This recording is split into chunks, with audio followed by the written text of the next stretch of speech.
शरीर पे बहुत ज्यादा और बहुत ही तेजी से असर होता है। पिछले वीडियो में हमने जाना कि वजन बढ़ाने के लिए कौन कौन सी एक्सरसाइज करना चाहिए और इसे करने का सही तरीका क्या होना चाहिए। इसलिए आज की इस वीडियो में हम जानेंगे कि एक्सरसाइज से पहले और बाद में आपको क्या खाना चाहिए, क्यों खाना चाहिए और अगर आप बिना कुछ भी खाए एक्सरसाइज करते हैं तो उससे क्या नुकसान हो सकता है। वीडियो को हम दो हिस्से में डिवाइड करेंगे। पहले हम प्री वर्कआउट यानी एक्सरसाइज से पहले खाए जाने वाली चीजों के बारे में जानेंगे और फिर बात करेंगे कि एक्सरसाइज के बाद आपको क्या खाना चाहिए। दोस्तों, एक्सरसाइज के दौरान शरीर में दो चीजों का होना बहुत जरूरी होता है। एक है कार्बोहाइड्रेट जो कि एक्सरसाइज के दौरान शरीर में ताकत को बनाए रखने का काम करता है और दूसरा है प्रोटीन जो कि एक्सरसाइज की वजह से डैमेज होने वाली मसल्स को रिपेयर करने का काम करता है। चलिए अब जान लेते हैं कि एक्सरसाइज से पहले आप क्या क्या खा सकते हैं। दोस्तों, एक प्री वर्कआउट मील यानी कि एक्सरसाइज से पहले खाए जाने वाले खाने में कॉम्प्लेक्स कार्बोहाइड्रेट की मात्रा सबसे ज्यादा होनी चाहिए, प्रोटीन उससे कम और फैट की मात्रा बिल्कुल ना के बराबर होनी चाहिए। अगर आप नॉन वेजिटेरियन हैं तो 2 केले के साथ कम से कम 2 उबले हुए अंडे की सफेदी का इस्तेमाल करना एक बहुत ही बेहतर ऑप्शन हो सकता है, क्योंकि केला शरीर को कॉम्प्लेक्स कार्बोहाइड्रेट प्रोवाइड करता है और एग व्हाइट्स यानी अंडे की सफेदी में हाई क्वालिटी प्रोटीन मौजूद होता है।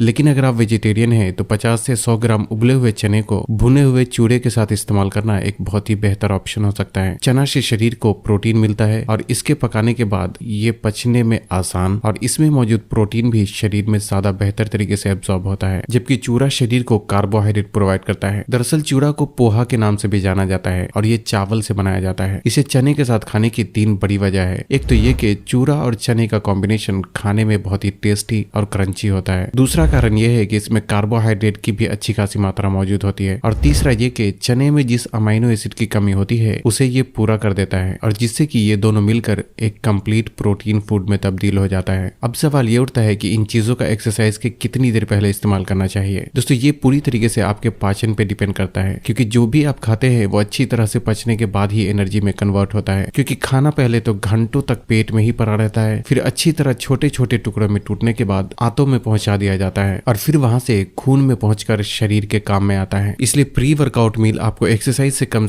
1-2 घंटा पहले करना चाहिए या फिर इतनी देर पहले इस्तेमाल करना चाहिए कि एक्सरसाइज करते वक्त तक पेट का खाना पूरी तरीके से पच चुका हो। क्योंकि अगर आप खाने के तुरंत बाद एक्सरसाइज करते हैं तो ऐसे में खाना पेट में ही यूं ही मौजूद होता है, जिससे कि एक्सरसाइज के दौरान भारीपन और बार बार डकार आने की समस्याओं का भी सामना करना पड़ता है। सवाल ये भी उठता है कि अगर बिना कुछ खाए खाली पेट एक्सरसाइज करते हैं तो इससे शरीर में क्या होगा। दोस्तों, बिना कुछ भी खाए एक्सरसाइज करने से एक तो जिस फोर्स के साथ आपको एक्सरसाइज करना चाहिए उस तरह से नहीं हो पाता और शरीर भी एक्सरसाइज के कंप्लीट होने से पहले ही थक जाता है। यही वजह है कि खासकर वेट लिफ्टिंग जैसी एक्सरसाइज करने से पहले प्री वर्कआउट मील का इस्तेमाल जरूर करना चाहिए।